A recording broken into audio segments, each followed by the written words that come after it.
On va donc passer à la deuxième présentation. Madame Isabelle Técher, professeure en géochimie, qui va nous parler justement des déchets radioactifs. Merci. Merci Stéphane. Alors, je vais essayer de remonter un petit peu le moral de tout le monde, mais je ne suis vraiment pas sûre d'y parvenir. Donc, je vais vous parler effectivement de déchets radioactifs. Donc, moi, je suis enseignant-chercheur à l'université dans le domaine des sciences et techniques. Trop technique quand même pour ne pas vous perdre. Donc les déchets radioactifs aujourd'hui traités au niveau surtout de leur gestion, la gestion de ces déchets, comment on peut mettre en place un certain nombre de concepts, de procédés, de procédures, de façon à maîtriser au mieux le risque pour l'homme et pour l'environnement. Alors, dans l'après-midi qui nous concerne, risque émergent, on peut se poser la question de ce qu'est, en termes d'émergence, un déchet radioactif. Les déchets radioactifs, on en parle depuis des années, des dizaines d'années, depuis plus de 30 ans. Ce sont des sujets qui sont couramment évoqués sur les toiles. Donc, ce ne sont pas des objets nouveaux en tant que tels. Et pourtant, je vais essayer de vous faire pointer du doigt des problématiques, des questionnements qui sont clairement émergentes.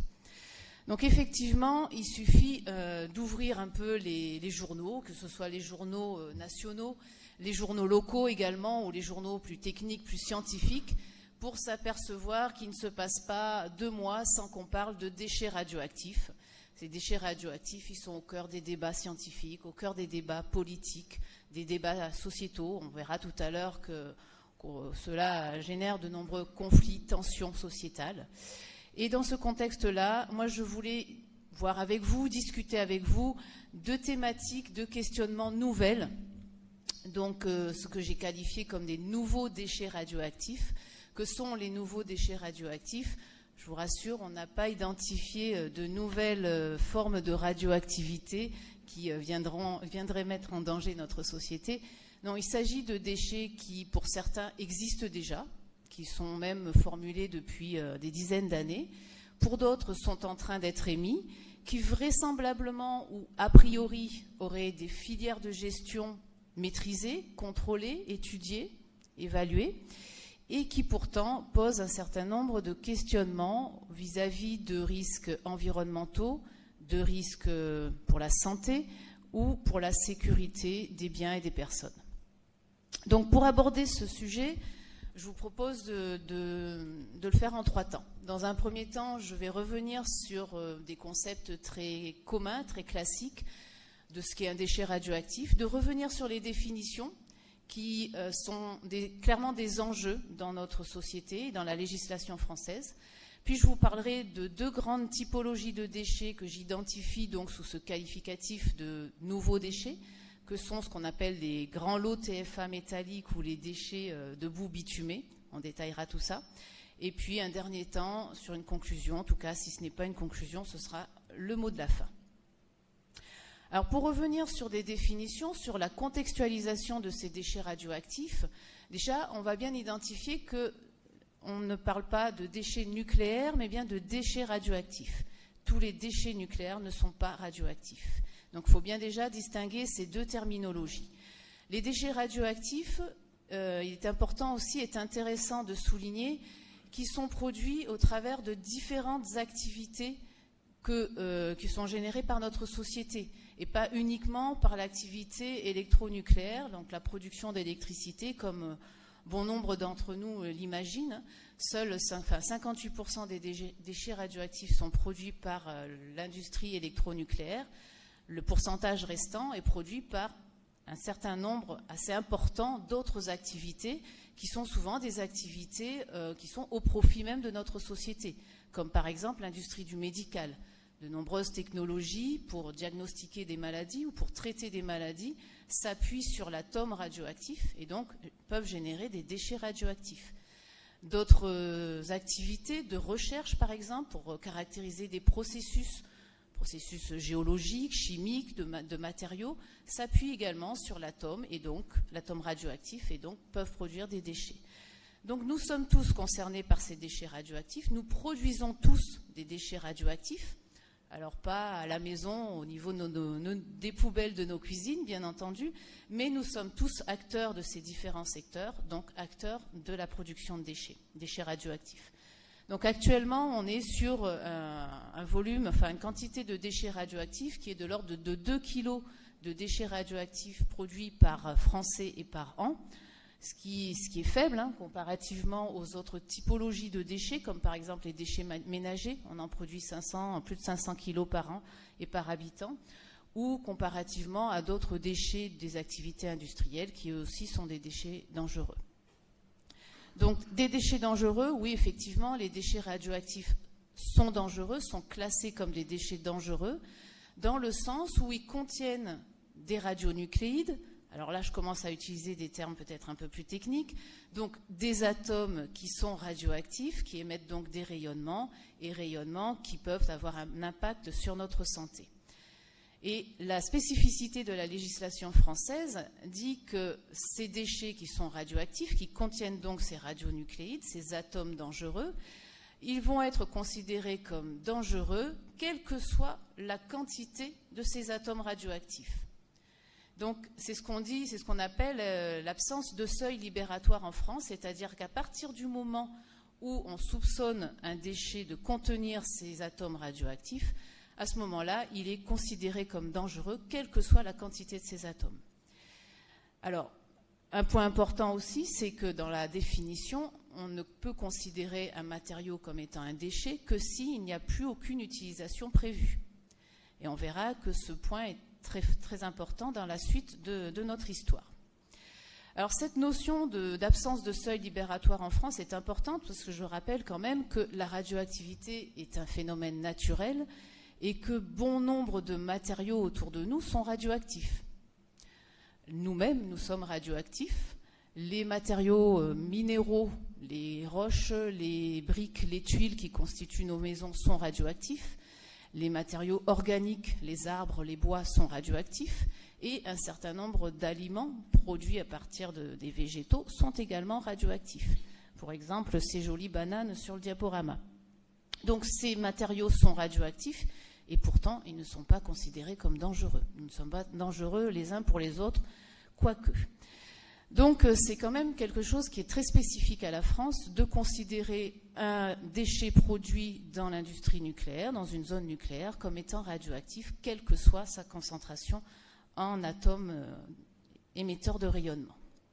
Dernier point important sur la caractérisation de ces déchets. Alors je suis désolée pour ceux qui connaissent un petit peu ces principes-là, mais ça va être important pour la suite de mon propos. Donc les déchets radioactifs, on le conçoit bien, ils vont avoir une dangerosité qui va être différente en fonction de la quantité et du type d'atomes radioactifs qu'ils contiennent. Donc en France, la catégorisation des déchets s'appuie sur 2 critères principaux. Un premier critère qu'on appelle l'activité, qui exprime en fait la quantité de ces fameux atomes radioactifs qu'on a dans le produit généré, dans le colis de déchets. C'est une activité qu'on exprime avec une unité qui s'appelle le becquerel et qu'on ramène à la masse. Et puis un deuxième critère aussi qui est la durée de vie ou la période de notre colis de déchets.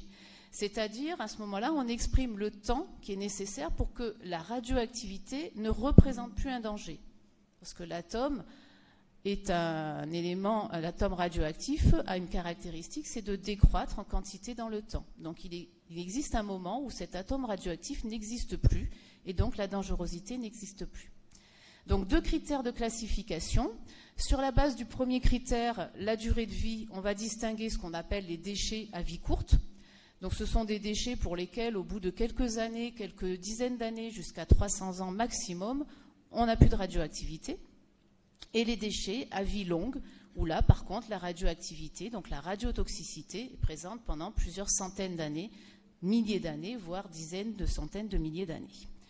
Et le deuxième critère, l'activité, on distingue les déchets de très faible activité, de faible, de moyenne et de haute activité. Je ne vais pas m'attarder sur les chiffres d'activité, mais voilà les grandes catégories. Donc sur cette base, en France, on a aujourd'hui 6 catégories de déchets. Les très faibles activités, les faibles activités et les moyennes activités à vie courte, les faibles activités à vie longue, les moyennes activités à vie longue et les hautes activités à vie longue. Alors pourquoi identifier autant de catégories? Vous avez bien compris que chacune aura une dangerosité spécifique, et en ce sens, on va mettre en place des principes de gestion qui vont être adaptés à cette dangerosité et des moins robustes aux plus robustes pour prévenir l'homme et l'environnement. Un point important aussi, c'est que chaque catégorie de déchets a donc sa filière de gestion qui lui est spécifique et qui a été définie en fonction de sa dangerosité et en fonction des concepts les plus robustes possibles. Je vous en cite quelques-unes très rapidement pour pouvoir aborder mon sujet, parce que moi aussi je suis très bavarde. Donc les déchets de très faible activité, par exemple, ceux qui ont une activité qui est très proche de celle de la radioactivité naturelle, voire même en dessous. Ces déchets, donc, qui sont principalement des déchets qu'on produit lorsqu'on déconstruit une installation nucléaire. Donc ce sont des gravats, des bétons, des terres, des déchets métalliques, des câbles. Ces déchets aujourd'hui sont stockés dans une installation de surface qui s'appelle le CIRES, dans une commune qui est l'Aube, et dont je vous reparlerai un petit peu plus tard. Pour les faibles et moyennes activités à vie courte, on a là une dangerosité un petit peu plus importante en termes de quantité d'éléments radiotoxiques. Donc ceux-là, ils vont être gérés différemment dans un autre centre qu'on appelle le CSFMA, dans des cases en béton beaucoup plus robustes. Et ce centre est opérationnel depuis 1992 dans l'Est de la France.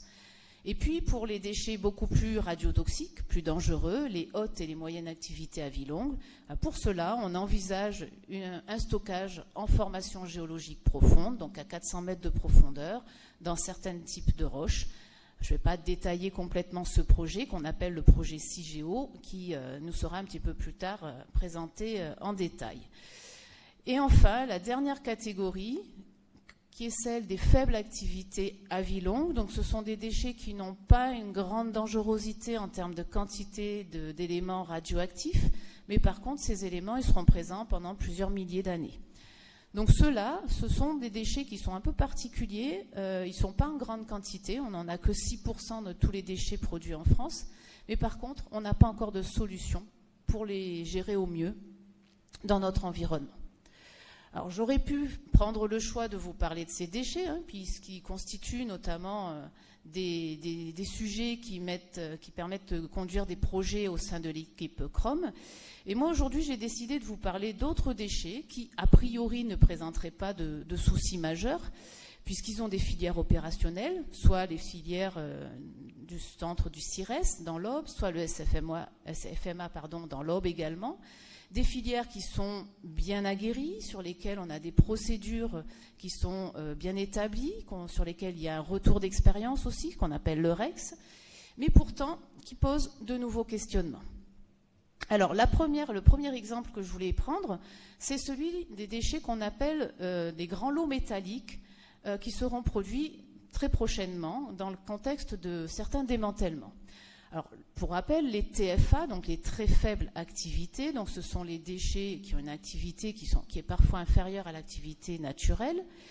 Ce sont des déchets qu'on ne peut pas aujourd'hui, d'un point de vue réglementaire, sortir de la catégorie de déchets dangereux, qui sont tous aujourd'hui stockés sur un seul et unique site qui est le CIRES, qui a ouvert en 2003. Et ce site, donc, est l'exutoire unique qui a pour principe, en fait, d'enfouir les déchets dans des alvéoles qui sont creusés en surface sur quelques mètres de profondeur, dans une argile extrêmement imperméable pour éviter tout transfert de l'élément radiotoxique. On recouvre ces déchets de membranes imperméables, puis de nouveau d'argile imperméable. Le tout est extrêmement bien confiné dans ces alvéoles. Pour exemple, je vous ai mis dans la partie de droite de la diapo le concept de stockage qui est adapté pour les déchets dangereux autres que les déchets radioactifs. C'est exactement le même concept, une alvéole creusée dans une argile avec des géomembranes imperméables, si ce n'est qu'on va chercher une argile peut-être un peu moins robuste que pour les déchets radioactifs.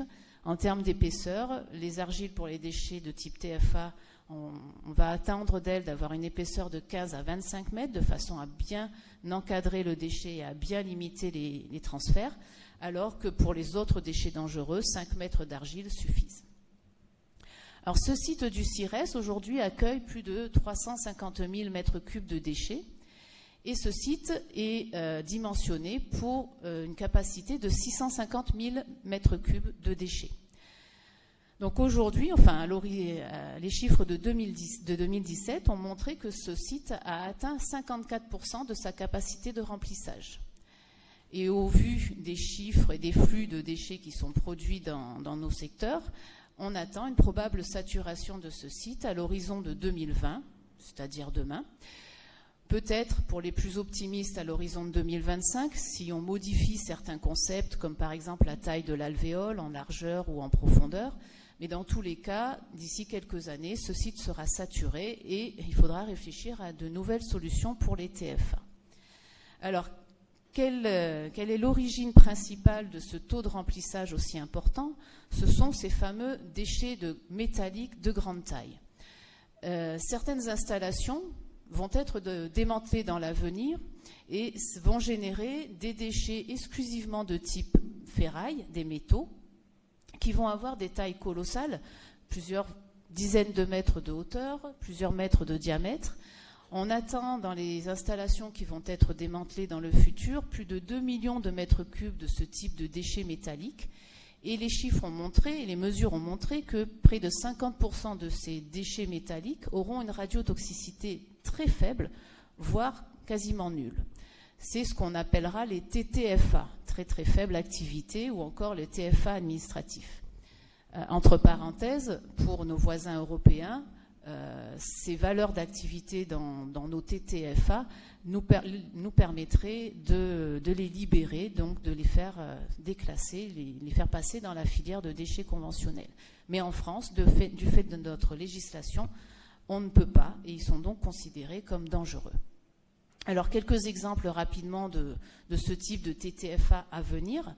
Ce serait par exemple les diffuseurs métalliques d'une usine qu'on appelle l'usine Georges Besse 1. C'est une ancienne usine d'enrichissement d'uranium, donc qui servait à enrichir l'uranium pour nos réacteurs qui fonctionnent actuellement. Cette usine s'appuyait sur un procédé dit de diffusion de l'uranium, et cette diffusion se faisait dans des grandes structures métalliques en acier. Alors, différents types d'acier que je vous passe. Les structures, vous les avez en photo. Vous voyez un petit peu la taille du personnage et donc vous avez une idée de la taille de ces équipements.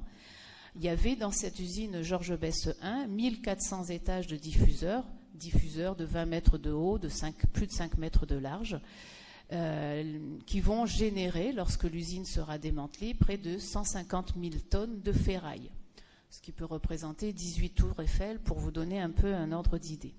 Donc 18 tours Eiffel, qu'on va devoir stocker sur le centre du CIRES. On a pu faire des mesures, on a pu évaluer l'activité radiologique dans cette ferraille, donc ce sont principalement des aciers. L'activité radiologique, elle sera exclusivement représentée par de l'uranium pour des valeurs de quelques becquerels par gramme. Alors, repositionnons les choses. Quelques becquerels par gramme, c'est quoi? Les granites qui nous entourent, enfin qui sont dans la région plutôt des Cévennes, pas sur Nîmes, mais dans notre région naturelle, ont des activités de 8 becquerels par gramme. Les pommes de terre que nous mangeons ont des activités de l'ordre de 0,05 becquerels par gramme. Donc, on sera dans les métaux de Georges Besse 1 sur des valeurs d'activité qui sont parfois inférieures à cette activité naturelle. Mais malgré tout, ils vont constituer 90 000 mètres cubes de métaux qui seront stockés au CIRES et qui vont représenter 15% de la capacité de ce site. Un autre et dernier exemple, ce seront les générateurs de vapeur de nos centrales nucléaires qui fonctionnent actuellement, nos REP. Donc ces REP fonctionnent suivant un dispositif que je ne détaillerai pas, mais qui ont tous dans leurs équipements ce qu'on appelle un générateur de vapeur. Donc c'est un dispositif qui permet de transformer l'eau en vapeur, et ces dispositifs sont tous en acier, n'ont pas vraiment vu de radioactivité, mais du fait de leur existence dans le bâtiment réacteur, seront considérés comme des déchets radioactifs. 70% seraient des TTFA, donc activité quasiment nulle. Ces générateurs de vapeur, sur divers scénarios qui ont été envisagés avec l'arrêt du parc nucléaire, parce qu'on arrive aux 40 ans de nos réacteurs, constitueraient 68 000 tonnes encore de déchets. On estime que, suivant les scénarios, là encore, on pourrait démanteler 10 générateurs de vapeur par an, soit environ 2000 à 3000 tonnes de déchets métalliques par an qui viendraient remplir le CIRES à hauteur de 50 000 mètres cubes. Donc on voit bien très clairement qu'on a une vraie problématique à la fois environnementale mais aussi de société et économique vis-à-vis de ces TTFA.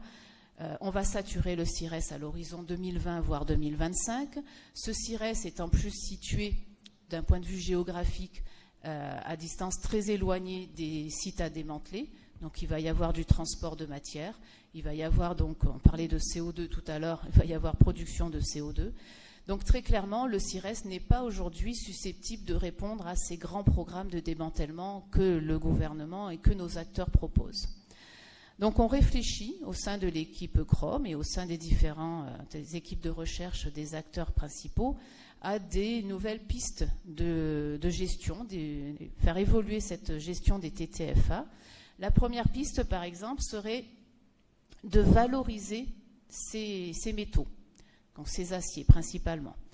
En s'appuyant sur l'article R 1333-3 du Code de la santé publique, on s'aperçoit que, sous couvert de dérogation, on aurait la possibilité de réutiliser des matériaux radioactifs pour produire de nouveaux produits, pour générer, de nouveaux produits. L'idée serait alors de faire ce qu'on appelle de la fusion, donc fondre ces ferrailles TTFA. Ce procédé de fusion apporte en plus comme particularité de pouvoir décontaminer, donc abaisser encore la radioactivité, et permettrait donc de produire de nouveaux lingots de ferraille à partir desquels on pourrait fabriquer de nouveaux produits. Des exemples, des calculs ont été faits. Si on prenait tous les métaux de Georges Besse 1 et des générateurs de vapeur de nos REP, on aurait 204 000 tonnes de déchets qui représenteraient 140 000 mètres cubes de matériaux. Après fusion, on n'aurait plus que 8 tonnes de déchets à stocker, soit environ 12 000 mètres cubes. On aurait réduit d'un facteur 10 la place qui serait prise sur le centre du CIRES. La deuxième piste de réflexion vise à évaluer la possibilité d'aller stocker ces TTFA sur d'autres installations qui sont des installations de stockage de déchets dangereux, donc d'autres sites de stockage de déchets dangereux, mais qui aujourd'hui ont, de par leur réglementation, n'ont pas le droit d'accueillir de déchets radioactifs. Ils peuvent accueillir tout type de déchets dangereux, mais pas les déchets radioactifs. Et la troisième piste serait de réfléchir à optimiser la production de déchets en amont, ce qui s'appelle faire du zonage. Je ne rentre pas vraiment dans le détail, mais donc ça veut dire zoner nos installations au moment du démantèlement.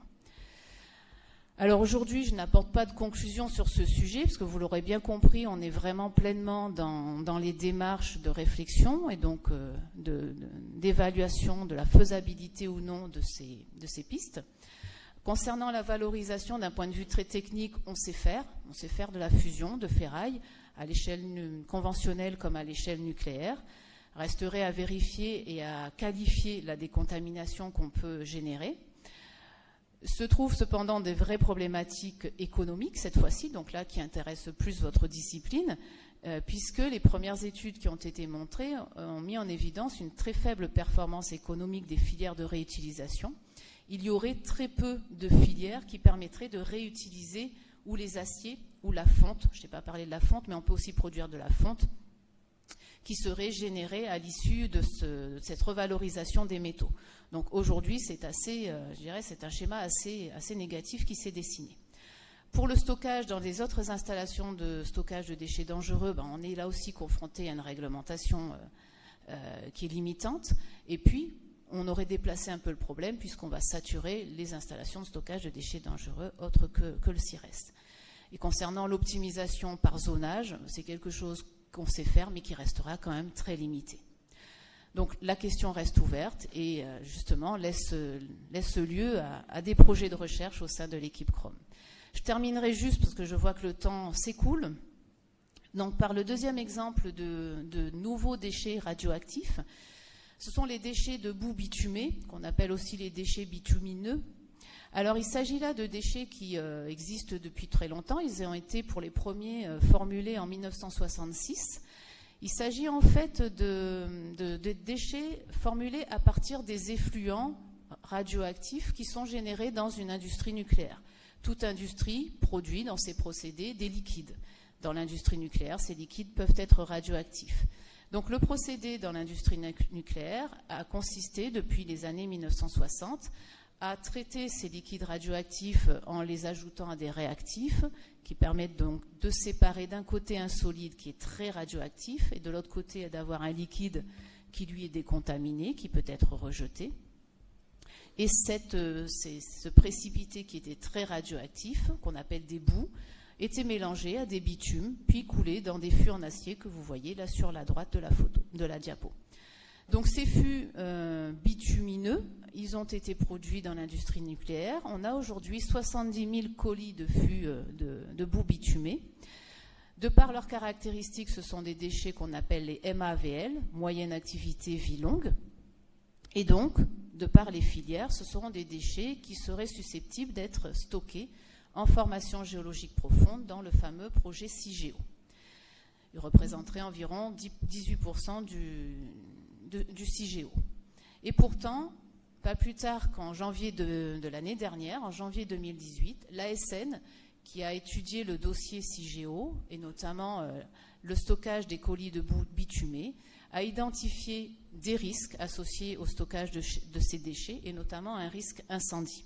Alors très rapidement, pour ne pas vraiment entrer dans la technique, ce risque incendie, on le maîtrise aujourd'hui, on sait qu'il peut intervenir du fait principalement de la nature même de ces boues, de ces bitumes. Donc ces bitumes, ce sont des matériaux dits organiques qui sont constitués d'atomes de carbone et d'hydrogène. Et dans le concept de CIGEO, sous l'effet des rayonnements, ces carbones et ces hydrogènes qui sont associés par des liaisons chimiques risquent d'être cassés, ce qui va libérer l'hydrogène, qui va s'associer pour former du dihydrogène, donc qui est un gaz. Et ce gaz n'a pour autre particularité que d'être explosif au contact de l'air, ce qui est un peu gênant dans un stockage de déchets. Donc il y a un risque explosion qui a été mis en évidence. Il y a également un risque lié à la variation de pression qu'on aura dans les colis de déchets. Cette variation de pression va faire gonfler le bitume et ce gonflement risque d'engendrer des débordements des fûts, comme on peut le voir sur l'image ou sur les photos. Vous voyez les variations de volume d'un bitume qui est porté à différentes doses de radioactivité. Donc il y a très clairement un risque important associé à ces colis de déchets qui pourtant sont là depuis 1966, je vous le rappelle. Et donc en l'état actuel, l'ASN a décidé que les bitumes ne pouvaient pas être stockés à CIGEO et que donc il y a réellement de nouvelles réflexions à porter pour soit limiter la réactivité thermique de ces bitumes, donc les transformer, soit revoir le concept de CIGEO. Donc là aussi, énorme réflexion, beaucoup de réflexions sur le sujet pour déjà reprendre les 70 000 colis et évaluer des perspectives, soit de séparer les bitumes de ces fameux sels riches en radionucléides, soit de les reconditionner. Tous les noms que vous avez ici dans les petites cases, ce sont tous les procédés qui sont aujourd'hui en cours d'étude. Certains d'entre eux commencent à montrer un vrai potentiel, mais dans tous les cas, toutes ces études sont menées par les chercheurs en regardant tous les risques qui peuvent être associés à leur formulation, à la formulation des nouveaux colis, que ce soit des risques sur l'environnement, que ce soit les risques en termes de production de déchets, des risques économiques, des risques de radioprotection. Donc il y a énormément, comme vous voulez savoir ce qu'on faisait en termes de R&D au sein de l'équipe CROM, il y a énormément de projets de recherche qui vont être déposés dans les mois et les années à venir, je pense, sur ce type de sujet. Donc voilà, je pense que j'ai largement dépassé mes 20 minutes, je suis désolée. Donc conclusion, c'est un peu compliqué de conclure sur des choses qui sont en cours. Donc autant de travaux qui aujourd'hui doivent être menés pour répondre à ces nouveaux questionnements. Je terminerai simplement sur ces éléments pour vous dire donc depuis la semaine dernière, depuis le 17 avril, il y a un débat public qui est ouvert à l'échelle nationale. dans le cadre du PNGMDR, ce superbe acronyme qui signifie Plan national de gestion des matières et des déchets radioactifs. Donc c'est un débat dans lequel je pense qu'on est tous invités à intervenir, à poser nos questions, à venir et regarder tout ce qui est discuté, tout ce qui est débattu. Donc vous avez des sites internet pour vous connecter à ce débat, pour participer à ce débat. Comme je vous le disais au début, on est tous acteurs de la production de ces déchets radioactifs et de leur gestion. Et plus proche de nous, vous avez le 4 septembre 2019, une réunion du débat public qui est organisée à Bagnols-sur-Cèze. Donc je vous invite tous à venir à cette réunion. Voilà, je m'excuse d'avoir été un peu plus longue que prévu et je vous remercie.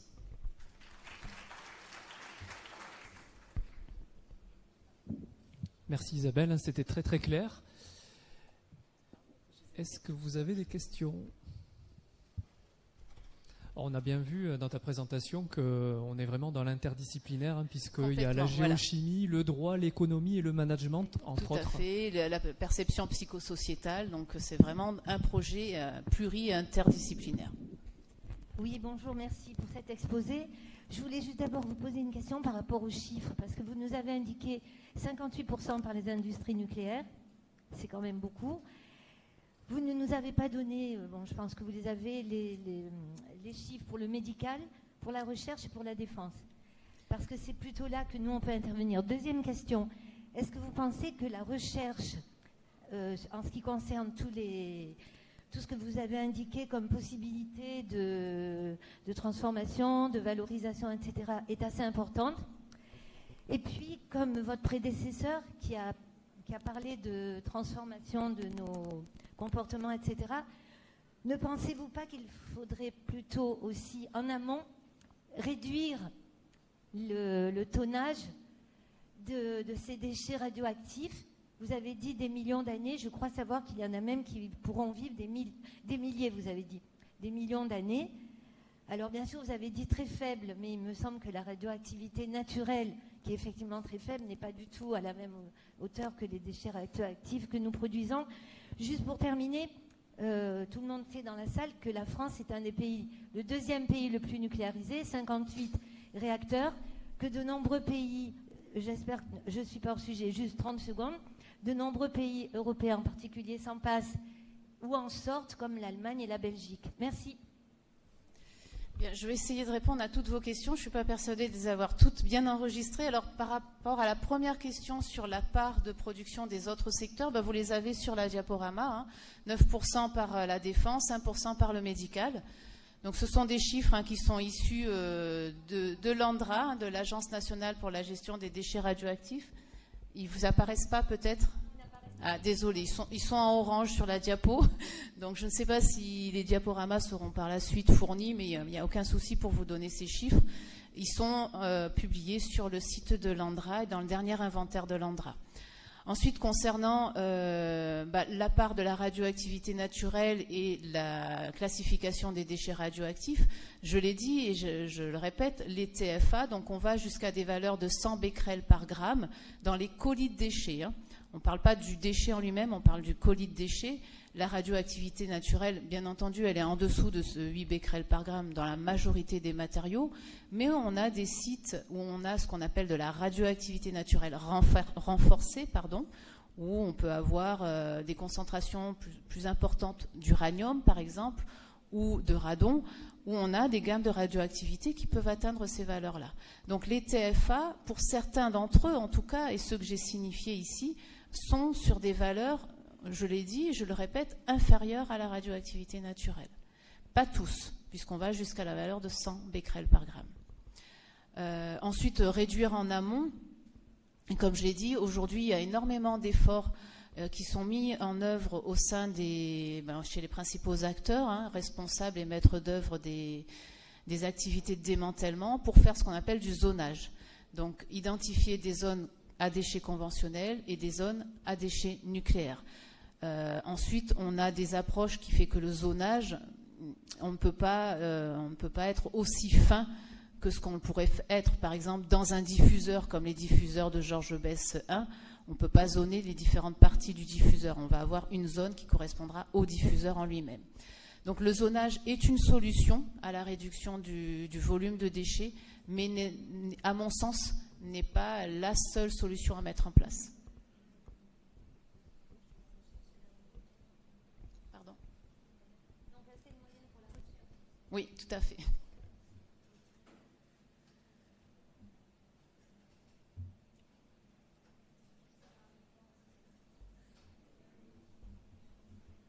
J'avais une question, peut-être plusieurs, mais en tout cas une principale.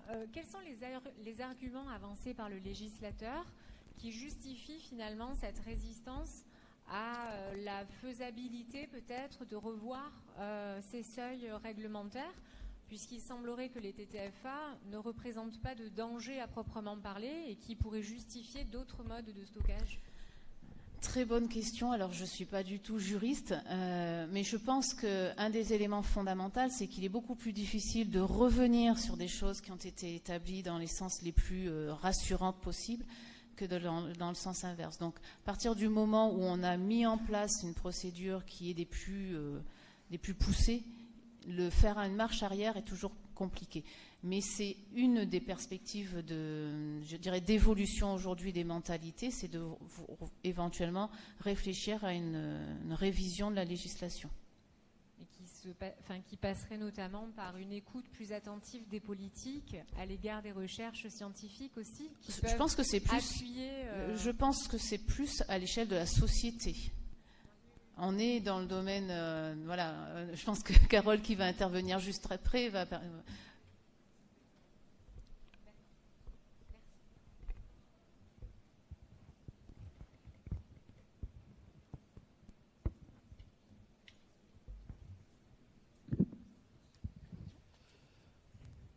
Bien, merci Isabelle.